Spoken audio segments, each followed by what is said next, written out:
Your brain is constantly distracted. Notifications, deadlines, and a never-ending to-do list pull you in a million directions. But what if there was an ancient method to quiet the noise, bring your mind into laser-sharp focus, and finally start crushing your goals? In this video, I'll show you how to apply the Lotus Method, rooted in Eastern philosophy, to transform your scattered thoughts into a calm, clear, and focused mindset. Miss this, and you may never break free from distraction. Watch through and change your life starting now. Part 1. Riku's struggle with resistance. Riku is full of potential, just like you. He has big dreams, clear goals. He wants to get fit, sharpen his mind, and elevate his life. But every time he tries to take action, something holds him back. It's not motivation he lacks. He watches motivational videos, listens to podcasts, reads self-help. But when it's time to act, his mind resists. He finds himself scrolling on his phone instead of working toward his goals. Every time he plans to start something important, his brain pulls him toward something comfortable, something easy. He's stuck in a cycle of procrastination and self-doubt. And the worst part, he knows exactly what's happening, but he can't break free. This isn't just Riku's problem, it's universal. The mind avoids discomfort. It seeks comfort, pleasure, and distraction every time something feels hard or unfamiliar.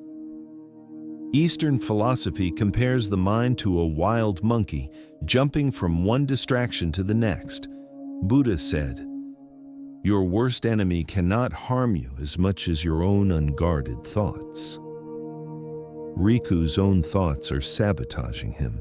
His mind pulls him away from what he truly wants toward what feels comfortable in the moment.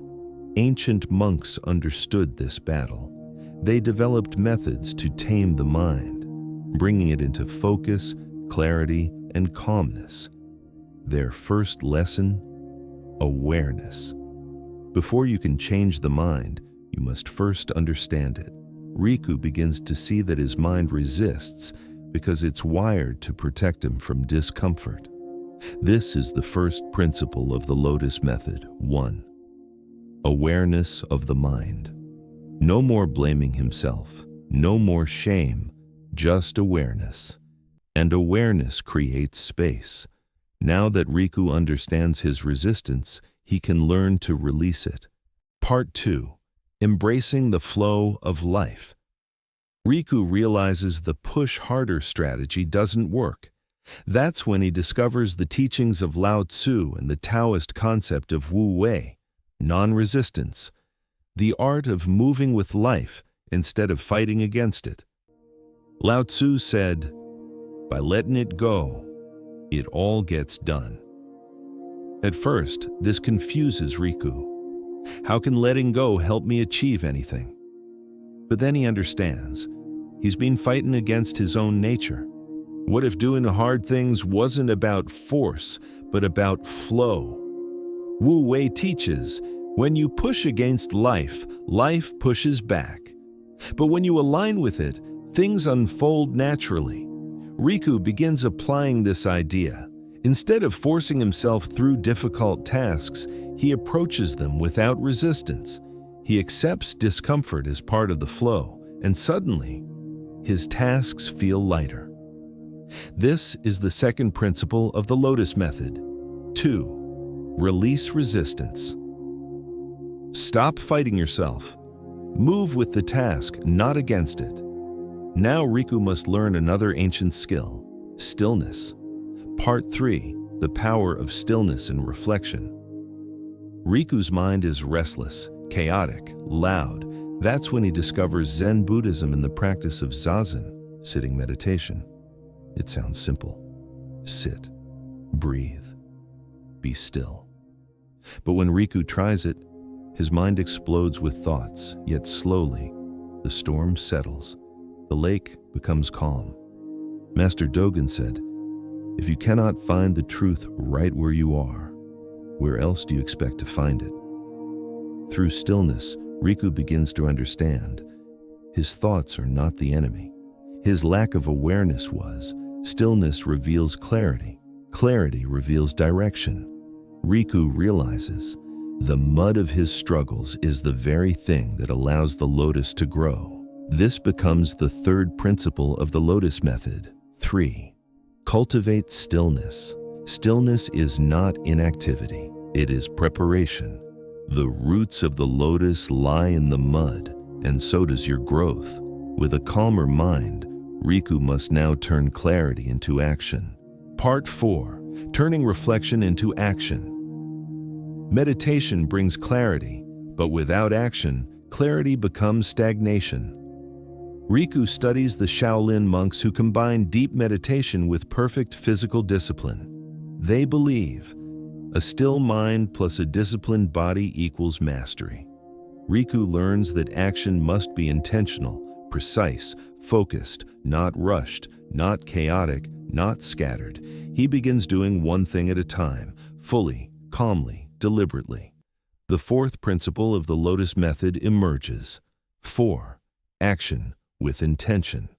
One focused action beats 100 scattered ones. Riku becomes sharper, calmer, more deliberate. But there is one final lesson. Part 5. The Lotus and the Art of Patience. Riku improves. He feels better, thinks clearer, acts with intention, but he becomes impatient. Why aren't results showing yet?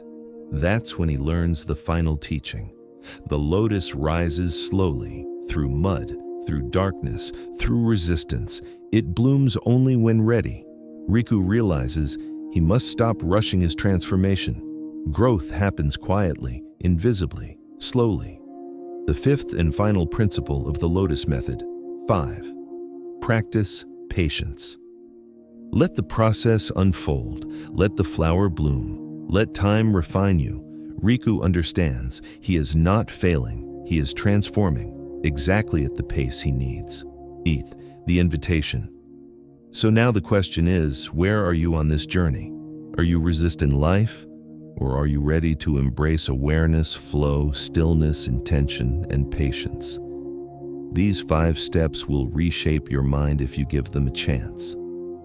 Start with 1. Awareness, flow, stillness, intention, patience. Your lotus will bloom, but only in its time. If this story gave you clarity, subscribe and join the journey of mastering the mind. At the end of this video, I want you to ask yourself 2 questions. Where does your mind sabotage you the most? In awareness, in flow, in stillness, in intention, or in patience? And if your mind were a lotus, which stage would it be in? Buried, emerging, or beginning to bloom? The answers you give will become the compass of your transformation journey. If you'd like, share them in the comments. Your awareness might illuminate someone else's path. Remember, transformation doesn't happen in silence. It begins when you face yourself. If this video opened a door inside your mind, don't let it close. You don't need to solve everything today. You only need to begin. Choose one of the 5 principles of the Lotus Method: awareness, flow, stillness, intention, or patience, and live the next 24 hours guided by that principle. If this content brought value to you, join me and our growing community by subscribing to the channel. Liking the video helps support my work and brings these teachings to more people who need them. And always remember, distraction shouts loudly, but your true potential whispers. When you learn to silence the noise, you begin to hear who you were meant to become. Thank you for watching. Now, go and practice your lotus.